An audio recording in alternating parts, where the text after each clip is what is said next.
In this video, I will talk about Quechua narratives and the role of Quechua in society. This research project will focus specifically on Quechua in Peru, the country with the most Quechua speakers at an estimated of 3.2 million speakers. The map on the screen shows the distribution of speakers, and as can be seen, most are concentrated in the highland regions of the country. The two questions that this project aims to answer are: what are the social and political implications and communication barriers faced by Quechua speakers? And how does storytelling demonstrate language limitations in its narrative structure, word choice, and use of expressions? The Quechua language is spoken throughout the Andean region of South America in countries like Ecuador, Peru, Bolivia, and Argentina. Its origin dates back to the pre-Hispanic period, and its spread is linked to the expansion of the Inca Empire, becoming one of the most widespread languages without a writing system. It is important to note that Quechua is not a uniform language, meaning there are many types of Quechua. In other words, Quechua can be divided into Quechua 1 and Quechua 2. As can be seen on the map, Quechua 1 is spoken in Peru's central highlands and Quechua 2 is spoken in the periphery, including northern Peru, Ecuador, southern Peru, and Bolivia. It is important to note that Quechua 1 and 2 are very different languages to the point where native speakers from these two language families would not be able to understand one another. Furthermore, Quechua 1 of the central regions can be further disaggregated into different regional dialects that, while sharing similarities, also pose a language barrier for speakers of different dialects. Quechua 2 can also be broken down into dialects, but in this case, the speakers of the dialects would be able to understand each other. Politically, Quechua was made an official language of Peru through the 1993 Constitution. However, most government documents are only available in Spanish, and this creates barriers of communication between Quechua speakers and state officials in schools, the justice system, the health system, and other government entities. As a result, there is a separation and distrust between the Quechua-speaking population and the state. In society, Quechua is regarded as a low-prestige language. This means that Quechua is viewed as a second-class language, and native speakers are often reluctant to communicate in Quechua with those outside of their inner social circle. Thus, the use of Spanish and bilingualism among native Quechua speakers is more common and is seen as a marker for higher social status, while the use of Quechua is limited to rural communities, small villages, and traditional Andean music.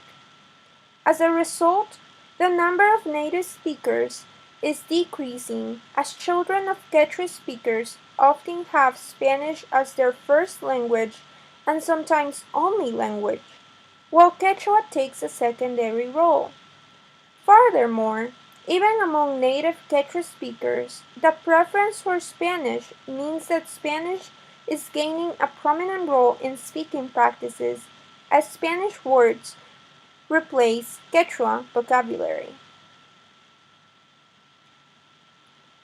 Empirical evidence for this project will come from the traditional tales collected in storytelling strategies in Quechua narrative performance by anthropologist Rosaline Howard Malverde during her during her field research in 1982 and 1983 in Huánuco in central Peru.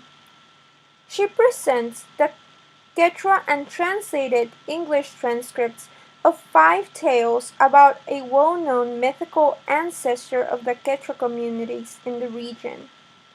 This ancient creature called the Achkai is believed to be an evil creature that created havoc in places where it lived by eating families and even entire villages. Thus, the Achkai is associated with the age of hunger, and the story is remembered among villagers as a warning that famine or bad harvests might return if they don't carry out traditional customs to ensure good harvests. Some limitations of this project is the empirical evidence from the 1980s, meaning that they portray Quechua during that time period and might not reflect the contemporary speaking practices, which might include the dilution of Quechua as a result of increased migration of villagers into Spanish-speaking towns. Language limitations are also present, since I don't speak Quechua and thus can't assess the quality of the translated transcripts. Because the stories are told in Quechua 1, the analysis of the stories are only generalizable to Quechua 1 regions, even if the political and social discussions can be generalized to all Quechua speakers and other indigenous languages. The theoretical framework used for this project will be based on Durante's understanding of culture as a form of communication.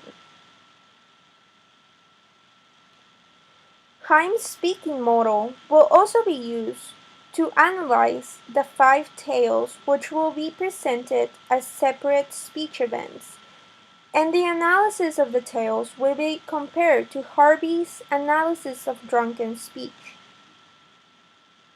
Thus, the process of analysis will consist of the detailed annotation of the 5 tales. Thus far, an analytic overview of the 5 tales suggests that the narrative in Quechua is often confusing to the outsider when directly translated because of frequent repetition of phrases or the fact that the sequence of narrated events often seem out of order.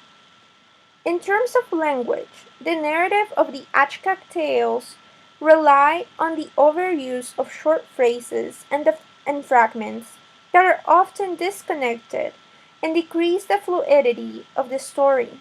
In addition, oftentimes the storytellers revert to the use of Spanish for certain keywords or repeated phrases throughout the tales.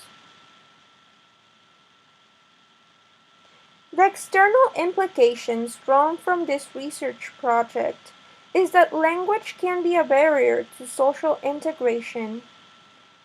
As it was referenced in the beginning of this presentation, the use of Quechua can be very limiting to the social mobility and social acceptance of native speakers. Some questions that I am still exploring is if the methodological framework is adequate to answer the main questions of the project. And also, should I focus more on the narrative and linguistic aspects of Quechua or the political and social role of the language in communities? Or how can I link the two topics? Or should I choose just one and focus on the one that I choose? Thank you for watching this video.